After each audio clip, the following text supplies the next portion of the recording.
Hey everybody, it's 12 noon East Coast time. Carm Capriato, Town Hall Academy, the original all-encompassing automotive aftermarket panel discussion as we take a single subject each and every week and we tear it apart with our great automotive aftermarket panel. With me is Kirk Richardson, South Street Auto Care, Rochester, Michigan. Hey, Kirk. How you doing? Good, man. Nice to have you. Jim Hayes, Shop General Manager, Pacific Motor Service, Monterey, California. Two shops you're in charge of, huh? Yes, sir. Good morning, Carm. Good to have you here, Jim. And Dan Taylor, coach at Transformers Institute. Hello, Dan. Good morning, Carm. Okay. So glad to have you here. And remember, I always want to thank Jasper for supporting and making this Town Hall Academy free for everybody, every aftermarket professional. So why purchase a Jasper quality remanufactured product? Well, it's their people, and here we're going to talk about people today. You know, a Jasper associate is dedicated to high-quality customer service, committed to excellence, profession, and they've got pride of ownership as part of a 100% associate-owned company. Now, if you get a chance to visit the Jasper plant, you got to go. Go to jasperengines.com for more information. Wow, interview tactics for a cultural fit. Long overdue out of 140 different episodes that we've not tackled this yet, but I'm glad we are today. And I will tell you, I think this could be, I think it could really help change lives in our industry. And this fact, I mean, lives of owners that struggle so much in trying to make a quality hire. You know, too many times we hire for aptitude instead of for attitude. Now you've heard that over on the podcast over the 600 plus episodes we've done, and it's important to really get a good handle on it. You know, it's time to turn the tables and get ourselves a good hire fit that integrates into your culture. Now, so we're looking for a cultural fit. So my question is how's your culture? Now, we've done other episodes on that, and we're not here to help you create your culture, but if you've got the right culture and you're not doing the interviews right, this is what we're here to talk about.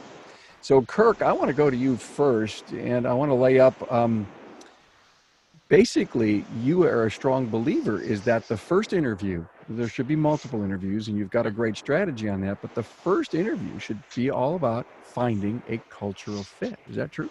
Yeah. I mean, we 100% of our first interviews, doesn't matter what position we're interviewing for, is the same set of questions, and they're all culturally based questions around behaviors we want to see within our company, and that align with our culture. And we just went through we have 5 core values, and we went through those 5 core values and sat down and created, we probably created something in the neighborhood of 50 questions that are related to our 5 values, and we work through as many of those questions as we can in an interview, and that's where we start always. And if you can't get past that part, we don't. But skill means nothing to us. Kirk was so kind to share with me about 28 of those questions, and you were also willing to offer that we put it up on the website. So sure. When this repurposes next Thursday, right, we'll have these 28 questions of Kirk that help align that first interview cultural fit. For some of those questions, I think context is relevant. I sent that over.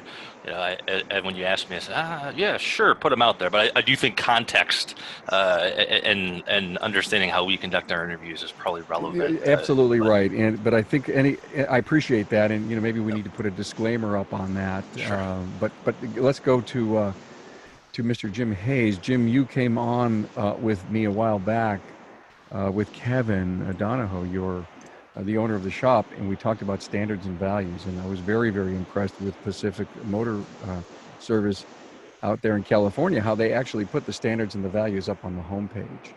And you talk about having a tool to be able to interview from and hire from, and that would be the standards and the values in the company. And how important are those in your interview processes, Jim? Well, I think, like Kirk said, it's paramount. They're probably the number one focal point. I have a big sign on the wall behind me when we're interviewing, and we bring them up every time. We don't have a prescribed 50-question blotter that we go down, but we do have that very first conversation. We call it a drive-by interview, and it's 30 or 45 minutes where we can talk to the individuals and get to understand where they're coming from, their underpinnings, or maybe even the substrate of their psychology when it comes to working. Are they viewing their job or their career path as a responsibility? Is it just a job? Are they absolutely going to fit into our culture? And the standards and values are very dear to us. It's something that we talk about daily with our entire staff. So we get to it right away. We kind of frame ourselves as outliers in the industry, and we're not your typical people. We're going to talk to you about culture and standards and values every day, all day. And that's kind of the underpinnings of that first interview. You could pretty much find someone who is, what's going on here, Jim? What kind of place you want me to join here? This looks really weird and off the wall. Well, precisely. I think that's the goal. I heard someone say at one point that you're going to have I can't remember who it was or what the exact number was, but you're going to have a high percentage of turnover if you do short, sweet, quick interview hiring processes. We're actually trying to eliminate 95%. About 95% attrition rate is what we're looking for before we hire them. So we figure if we have a nice, rigorous process to go into it, then it's going to be less painful on the back end. Dan, if I have no culture, don't even bother to listen to this podcast, right? Yeah, you bring up a great point, Carm, and we concur with everything Kurt and Jim have said so far. Obviously I deal with shops all over the country, and I really am flabbergasted at times that sometimes organizations have been around for decades, and there's a vibe, there's a personality to their company or their culture, but they haven't taken the time to write those things down. Right. So one of our first steps is we've got to stop and define our mission statement. We have to stop, vision and mission, and some of those get mixed up, and that's fine. We're not here to talk about those. But cultural values or principles or statements or behavioral things that we expect from our employees, those can be written down and defined. And I know reading through the information that we all shared before we got on this panel, it was amazing. The three of us have not talked at all, but yet every single thing we said within the comments that came from each one of us really paralleled. They were just in a little bit different packages. But yeah, you've got to define your culture right out of the gates and dig deeper. What does that mean as far as expectations, the environment? I think Kirk mentioned behavior as well as Jim. What are the behavioral standards that we conduct ourselves and interact with each other for 40, 50 hours a week? What do we have? What are those standards, and how are we going to behave? And, you hear these big words like respect, integrity, teamwork, communication, learning.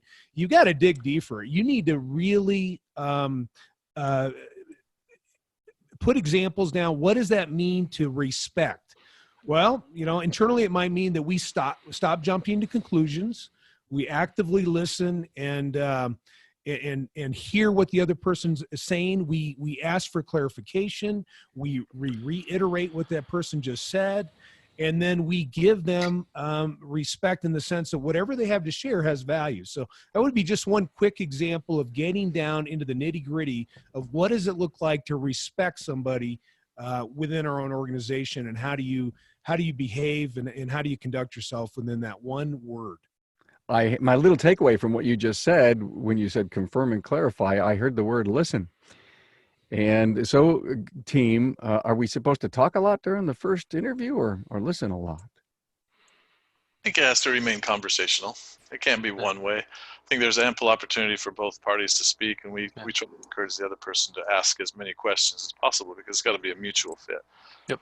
We're inviting them to eliminate us as a likely team, as we are reserving the right to eliminate them as a likely teammate in the process. I think it's got to be pretty equal. Sure. Yeah. But why do we do that? Why do we typically talk? Are we selling on that first interview? Yes. I am. Yeah, of course. I think the proportion in which you talk is probably in relation to who you are interviewing. You sit down across from a 22-year-old kid who's new in the industry, and they're 22. A lot of times they don't have a lot of, you ask a question such as like define integrity, and they've not thought through that a ton. And that is space to talk about your culture and the expectations of whatever company you're interviewing for.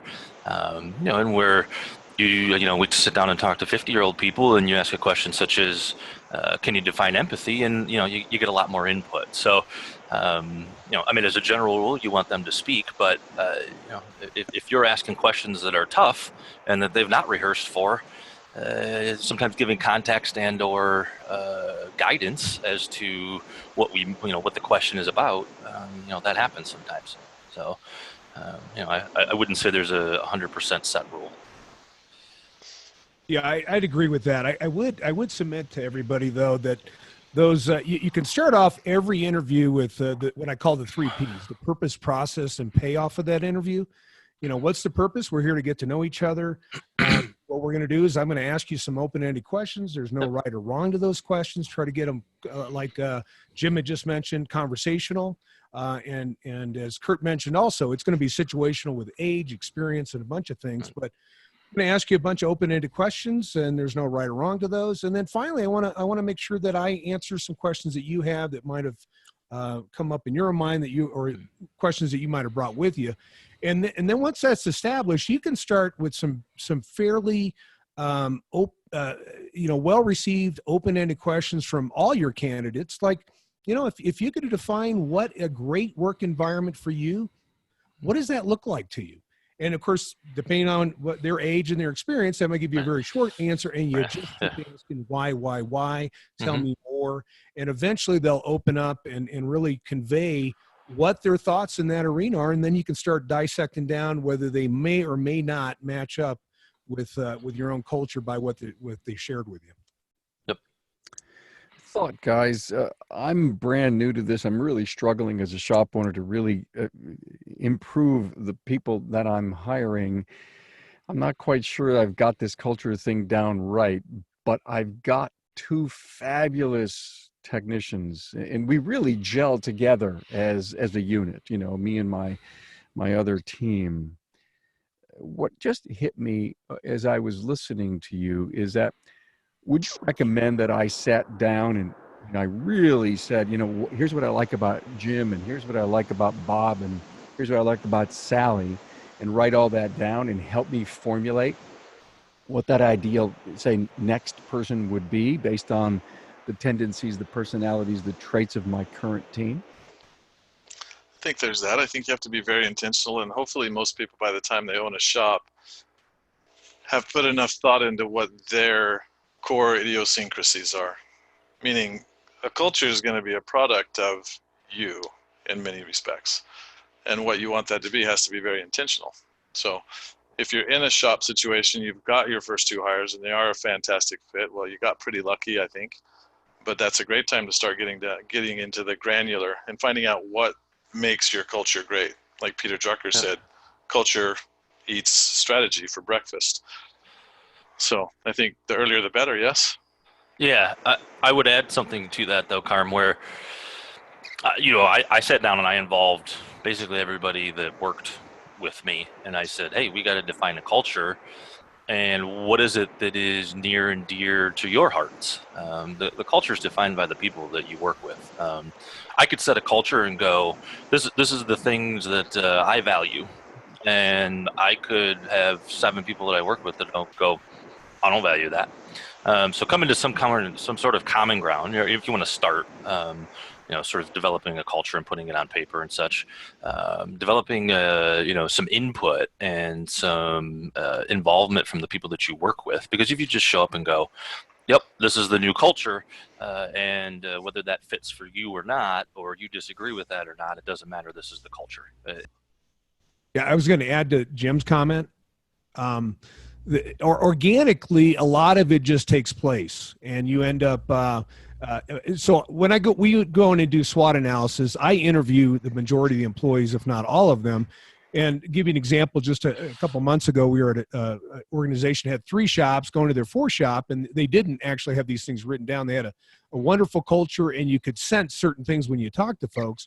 So I started asking them, how would you define this culture? What does it feel like when you come to work? What's the atmosphere? What's the interaction with your colleagues? And I started just churning up words, and I kept track of all these things, put them on a spreadsheet. I said, guys, here's the deal. You have, I've interviewed 35 of your folks the last couple days, and here are some common themes that keep coming up. And one of them was teamwork. And then I said, your job is to go back and help define what teamwork looks like to you guys. And I think they ended up coming up, with you're not selfish. You're cheerful to help the guy next to you. The team goals are more important than the individual. We endorse friendships outside of work, and we pitch in and take care of each other and our clients when somebody's down. And so they came back and defined what teamwork looked like for them. And then now they can use that as a filter. And of course, this is obviously what the whole conversation's about. How do you interview people and run them through that filter? But it comes organically. It comes from the people that are already there. They help establish what the culture is. And it's unspoken, but it definitely has overtones, and there's a feel and a vibe to it. And you're going to have a culture that is, excuse me, specific to your local community. Meaning, if Kirk, for instance, he said he's buying a shop or two right now, and he may own a shop or two. I don't know a lot about Kirk yet, but he's going to have a desire to have a company culture. But if he has 3 or 4 units, there's going to be a local culture that is predicated by the local management, right? Even though you may have, for instance, a Nordstrom, which is a nationwide, worldwide company, they desire to have one culture, but they're really going to break that down to making sure they hire the right type of people to fit those roles so that their local cultures will be at least a reasonable reflection of their company desired culture. I found it fascinating with something that Kirk said a little bit ago. Kirk, you said, you sat down and asked the team, hey, we got to build this culture here. What do you value? What if they said something to you, Kirk, that you didn't value? You're not looking to bring everything that they want into your company if it doesn't match you. No. I mean, you're looking for thoughts, ideas, right? And then you're going to take that and you're going to shape that and whittle that down into something that's core, right? And is to the best of your ability shared by everybody in the building. And that's where we started. No, I mean, we had, like Dan was talking about, we had, I don't know, probably 50 words thrown out, 50 sort of concepts or thoughts. And we had to, and part of my job as the leader was to take that and maneuver that into, something that's core. And when you sort of put that over everybody, you said, multiple of these 5 values show up in basically everybody. And that was sort of my job. And I said, yeah, okay, cool. Now we can say these are some core values. Is everybody, we'll use the term perfect in all 5 facets of our core values? No, not even close. That's foolish. But there is the bulk of the values reside in everybody we hire. Yeah, Carmen, another way you can look at this is these becomes like social contracts. They're unwritten, but once they're identified as values that everyone at least strives to abide by, and like Kirk just mentioned, you don't expect people to be perfect in every category every day, but you do expect them at least to adhere to every day they're striving to do well in these areas, and that maybe one of the values is that constructive feedback or speaking into that person's journey, that you're allowed to say, you know what, these are one of our core values, and the way whatever just happened with you and Jimmy doesn't really reflect that. Could you take a look at that again? And it's a much softer way of correcting folks and having them get back on board. But they're really social contracts. They're unwritten, but this is the way we all agree to conduct ourselves, interact, and behave while we're here in this environment that we spend so much time with. Yes. And this would all be discussed in a hiring process, but a lot of this is downstream from the hiring process. This is stuff to maintain a culture versus to create a context within which we hire for that culture. Yep. I got it. Thank you. Here's another reason to choose Jasper. It's their commitment to continuous improvement, their investment in research and development. Product updates and remanufacturing processes means Jasper provides the perfect product. Visit jasperengines.com for more information. Hey, look at the title of this is Interview Tactics for a Cultural Fit. Let's get into some tactics here, okay? Share with us how you would start out an interview, a brand new, fresh interview, first time in and let's just have some open dialogue, some fun discussing the process. And if a couple of great questions come up, because you've all submitted me that, some questions, let's toss the audience a couple of, freebies here and bring some of your question ideas to the plate. Who wants to start? Who wants to start out? What would we do on this first interview? And oh, by the way, I do know that many of you would love to have a spouse dinner and, and go to a deeper level and maybe interview 2 or 3. But let's talk about how we start. I think basically we cover it just as we even use the words. This is a drive-by interview. We're not hiring anyone here. We're basically we're having a conversation to see if there's a fit, to see if there's a personality fit, at least a foundational technical fit, and then above all, is there a social fit? Is this going to be a place where you can succeed? Period. Yeah, I mean that's, from a technical standpoint, we start the interview much the same, right? Dan mentioned 3 Ps, right? We sort of get into this and go, this is going to be unlike any interview you ever had. Whatever questions you studied in trade school and they told you to be prepared for, you're not going to hear any of them. We want to have a conversation, and the more you ask questions, the more you participate in this, the better this goes for both parties, because we're looking for a fit. And we've had people leave our interviews. We've had people go on our interviews. This is the strangest thing that's ever happened. I don't think I want to work here. And we go, cool. We don't want you to work here. Perfect. We and that's where we start. And we've had 5-hour initial interviews. No joke. People want to, and I go, and I'm sort of in a position to do that, I guess. But people want to talk. The more they'll talk, the more I'll listen. Especially when they get comfortable and they're willing to talk for 5 hours, you learn an immense amount about that person. And I want to know, my job is to make sure I bring somebody into our company that everybody else wants to spend 45, 50 hours a week with. Sure. It's part of our goal to create that circle of trust and them to understand that it's our purview to protect the people that are already in that circle. Yes, absolutely. Absolutely. I say those exact words. I mean, I don't use circle, but I say things like, yeah, that's my job. It's my job to make sure I don't bring somebody in here that our people don't want to be around. Absolutely. Hey, Dan, before you chime in, Kirk, that 5-hour interview, did you hire that person? Oh, I don't know. I've done multiple 4+ hour interviews. So I could tell you I've done a 4-hour interview for sure, and I didn't hire somebody. Okay. We went and got some lunch and hung out, and it wasn't the right fit. I really liked the guy. It was as good for you as it was for them. I mean, you had a learning moment there, yeah? Yeah. So literally, at the end, I looked at the guy and said, I just don't think you're a fit for what we need. He was an inexperienced technician, and he moved up here from Florida, and he was I probably shouldn't say that. He'll know who he is now, but super nice guy. And he said, hey, man, can we hang out? I don't have any friends in Florida. I don't have any friends in Michigan. Sorry to interrupt, Kirk. How far along how far did you go before you already knew that this wasn't going to be a fit? Was it 3 hours and a half, or was it 30 minutes? So generally speaking, I'll know within half an hour to an hour, and that turned far more relational. I mean, we just started talking, but I have interviewed people for 4 hours where I go, I think you're a good technician. I also think, Carm doesn't like if I swear, so I think you might be a jerk. And it's my job to sit here and just poke and poke and poke and poke and poke until I either am convinced you're not a jerk or you've proven to me that you are. So that one was far more relational.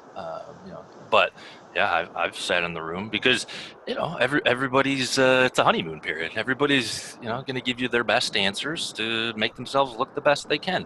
And I sit in the room and I go, my job is to figure out all the reasons I don't want to hire you. That's sort of how I approach it, which is this, from a tactical standpoint, it's just question on question, right? I ask a question, they give an answer. I'm going to ask another question about their answer. They give me a question, I'm going to ask another question. Sometimes with some context because they don't always like my questions. So how many people get to the second interview, would you say, on average? Less than 50%, honestly. We also, I interview perpetually. and I'm pretty open about that with most people. I mean, I'm interviewing when I don't have a spot, honestly. That's a great point, everyone. The quote unquote shortage, you've got to be always recruiting. Well, if you hope to fill the spot with someone who meets that culture, I think you have to have someone in the pipeline, because lives change. You could have the best guy, the best cultural fit on your staff walk out the door because there was an illness or financial, or he hit the lottery. Yeah. Or maybe hopefully then they just invest in the company. But yeah. you need some pipeline. You need that pipeline full, at least Yeah. to some extent. I mean, and that's another cultural facet that in an interview that I'll talk up. I go, we're not necessarily hiring right this second. Things happen, and I mean, here's the deal: if I become enamored with somebody, I think they're a wonderful cultural fit, or they're wonderful cultural fit and a wonderful technical fit or skills fit. I'll go and grow the business if I need to, and I've done that in the past. So, I think it's my job to find all of the most talented people I can that fit our culture, and I'm relentless on that. And if you have that pipeline full of candidates, not full, but at least you have somebody to fill a spot, you can prune. Right now, as a team, our group is reading a book by Henry Cloud called Necessary Endings. And it's basically outlining the fact that you have to prune. There's always got to be pruning going on, because there's going to be maybe a long-time fit has become not so much fit anymore. And then you have to go. And that gives you the freedom to prune when necessary as well. Yeah, that's a good term. I'm gonna hang on to the pruning term. In the rose bush. What was my takeaway from this interview? Pruning. Yeah, well, I mean, if you're a large enough organization and you got 14 people, you're I guess you're a perpetual pruner. That might be, that's probably an appropriate term. I assume, Jim's probably managing quite a few people, and that's true. There's pruning that happens. Makes sense to me. And hopefully not, but it's a fact of life. I mean, one of the lines in that book is, if you're not pruning, you're probably keeping too much of what's not needed. I would, generally speaking, agree with that. At some level. Hey, Dan, initial tactics, on that first interview. Any ideas for us? Well, I certainly agree with both what Kurt and Jim said. A lot of this is the mentality, and what happens is people become resentful towards interviewing. They become resentful towards the whole thing. One of the things I appreciate about both Jim and Kurt is they've embraced this, and this is part of their culture. They're going to have a great interviewing process to make sure people don't get on the bus that don't belong on the bus. So I think one of the key things is I don't tell people they're interviewing. I tell them we're going to have a conversation. I just want to get to know you. One of the word pictures I use is, we're really looking for a round hole, round peg. You pick your shape, star, doesn't matter. But at the end, I would hope, Mr. Candidate, that you're in the same place we're at. We want you to look at us, and we want to look at you and make sure this is a great match. So that's part of that, the purpose, process, and payoff. I get that right out of the gates, that this is a conversation to get to know you better. And then, just like both these guys have mentioned, it's question after question, allow them to ask some questions when appropriate. I guess I have never done a 5-hour interview, so I appreciate that. I'm probably in the spot where, after thousands and thousands of interviews, I usually know within a half an hour to an hour of teasing up certain things. I'm looking for themes. I'm looking for keywords that are enticing, and then dig a little deeper on those and have these folks explain what that means to them, or what the experience was. And I know some of the information we had on here was, behavioral based questions or anecdotal type questions of getting them to tell stories, getting them to tell what happened in different situations. And that really is how you get to know somebody, because at the end of the day, and I share this with my key leadership group, past performance will predicate future performance every time. Past performance will predicate future performance. Can I say something? I read that in there. I would say I disagree with that. Okay. We've in this industry, I've encountered technicians in interviews where I go, "You've never had a chance, right? You basically have been victim of, poor shop management or poor shop ownership." Right. And this is where I can, I can tease some of these things out. You're talking about, where I go, actually, I think you're a pretty hard worker. You're probably a pretty good dude. And I don't think you've ever been given a chance. I don't think you've ever been given a chance to show what you're capable of. And we've taken, I mean, I've said this publicly. I mean, we've taken some guys off the trash heap and sort of made them look like superstars not because of anything we've really done. We've just put them in a spot where they can showcase what they actually have. I think sorry. No, go ahead. I think you'll get both. I think there's logic in both statements, right? Sure. It would be blind to take everyone who's performed poorly in the past and not give them a shot if you see the culture fit. Yes. But there are those outliers that do succeed. But they're, if you want to talk about effect size, if their past performance over the course of 12 or 15 years has been moderate or mediocre, they're probably not going to turn into superstars. But if they're a young guy, I think Kirk's absolutely right. A guy who may have been a loop tech for 3 years, who's got fantastic diagnostic ability, and you won't discover that. But a lot of that for us, but I may be a little closed-minded here, but I can typically shake a hand, look in an eye, see what they're wearing when they show up, what time they show up, what their resume states, and within 5 or 10 minutes, I'm either in or out on the next interview. So the 5-hour thing, for me, I think, for me personally, and I'm not always right here, but would be an exercise in futility. I think, generally speaking, to a fault, maybe I'm either checked in or checked out after the first 15 minutes of an interview. Yeah, I by no means am recommending 5-hour interviews. Generally, our interviews are hour and a half. I don't even have 5-hour energy. I've sat in interviews because they'll talk and they're interesting and they're engaging, and part of it is it's recruiting. When you can sit in an interview for an hour and a half and that person gets to talk about themselves and tell stories and ask questions and learn things, there's a bond that's created that isn't there if we're asking the standard interview questions. Comfort. So Can I elaborate a little bit on what Jim said about and respectfully disagreeing with at least part of what I said? Yeah. I think what you've done is a great job of asking those questions deeper to find out what the personality traits of that person are, right? So if they were, and I've had interviews with technicians, a lot of them, that they've been in really bad scenarios. They were mistreated. I guess my thoughts are right, and is that they're running things through past filters, right? They're looking for similar things, and as long as you're stable in your own culture, your own environment, how you guys conduct yourselves, what you offer that person, you can have people recover, and you can have people rebirth from past bad experiences.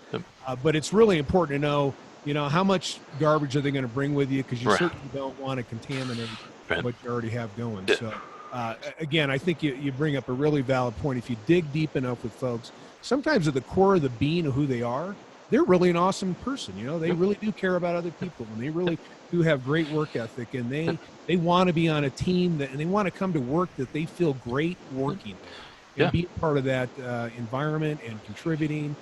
But you've got to dig through that stuff to get to that spot and make sure. And I had an interview just a couple weeks ago with a guy, 11 years at an absolutely toxic environment. And I asked him just a simple question. What if he had been here that whole time? The guy almost broke down in tears and said, I can't imagine. I'd be a foreman. I might even be the manager of this store by now. So it was very, very enlightening to me to go, wow, this poor guy was in such a harmful environment for such a long period of time. And it's great that he's in a culture that really cares about him. He's going to prosper, and it's just wonderful to see that. So great point, Kurt, as far as digging deeper on some of that stuff with folks. And I think great performance prior is a wonderful indicator of future great performance. As I think about that, I think that's a wonderful thought. Yes, if you've been a top performer, you're likely to continue to be a top performer. The problem is I don't sit across from many top performers because top performers don't go looking for jobs because shops keep them. So I know I don't let mine walk out the door. So I don't sit across from many. That's the truth. Yeah. Well, there aren't very many top performers.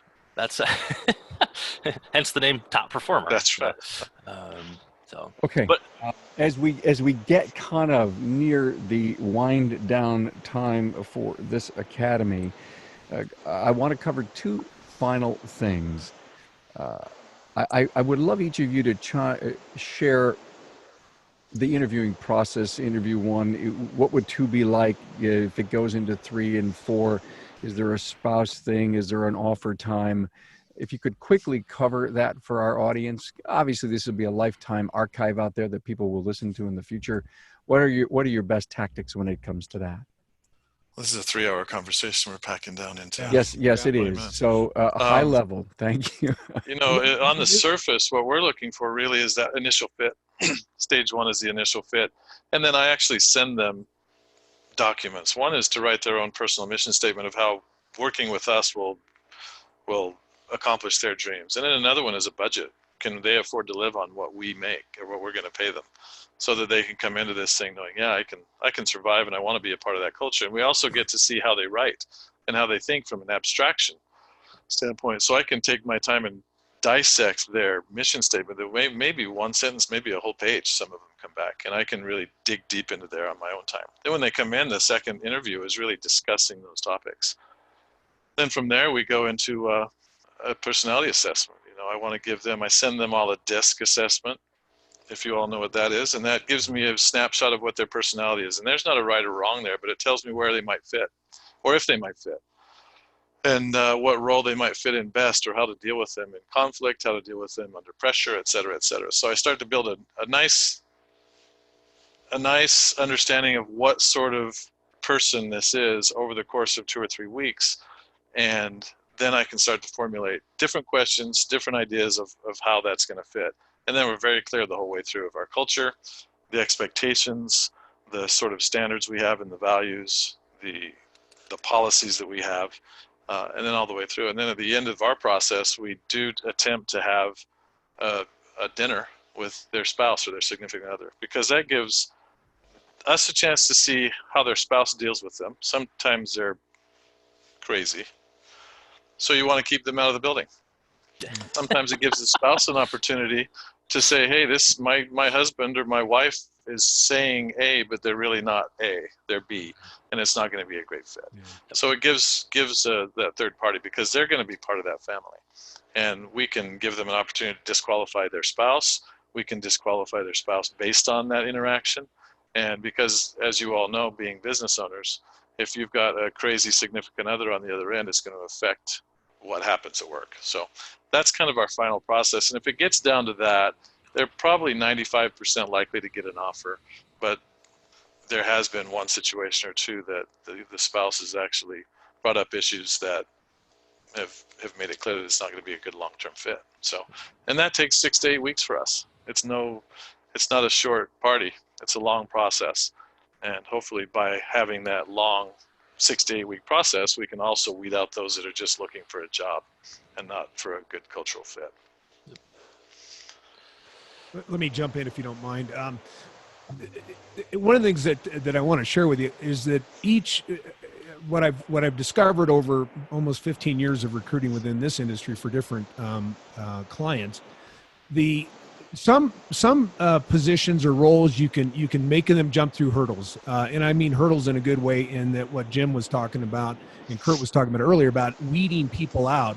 I have written questions I sent out to service advisors and managers, and I'm looking for reaction time, the answers to the questions. Can they write in typing wise? Can they answer the questions articulately? Looking for grammar errors. I don't get real hung up on that, but I at least look for those things. And then the next thing is I go through this process of just getting to know them. And then third, we end up usually having them do a face-to-face. We get a feel for them. I don't even want to know what they look like. I just want to know who they are first. And then later on, because I don't want to run them through my own faulty filters on judging people. So I don't see anybody until probably the third interview or fourth interview. We also run people through team interviews where everybody gets to have a conversation with them. And then finally a working interview. And then a lot of times there's even an interview beyond that to get a final stamp on them. So I think the key to all this, and Jim's already mentioned this, elongated hiring process. This is not a desperation. You really take your time and make sure they're a good match. And the other dividend that pays in ROI is these guys all talk to each other. So even if you don't hire them, they had a great interaction, a great experience with you. They'll tell their friends and neighbors, and it just makes recruiting a whole lot easier moving forward. Yep, absolutely. So I got one thing to add. We've done all of those things and still do many of those things. For service advisors, this is what I can tell you. This is the most telling. I mean, if we can get past the cultural portion of the interview and we get into a second interview with skills, we just role play. We just role play. And it's we have 20 questions. We go and grab 5 tickets from downstairs and we go, let's walk through this process. And they're like, I'm gonna walk in, I'm gonna be the customer, you're gonna do the write-up, you're gonna do the you're gonna sell the job, you're gonna do the follow-up, you're gonna do the updates, and we just role play. And we, especially if they have experience. I mean, we've hired service advisors without experience, and now we're more into what are your instincts. But for service advisors that have experience, you can check their skills. I mean, it's hard to check technician skills. If you guys have any wonderful insight on that, maybe that's a wonderful question. What questions do you ask to figure out if a guy can fix a car well and in a timely manner? Yeah, Kirk, we actually do. We actually bug cars, and then we have a working interview. And lots of grace, but we want to know how they go about diag work and different things. So that has worked really successful.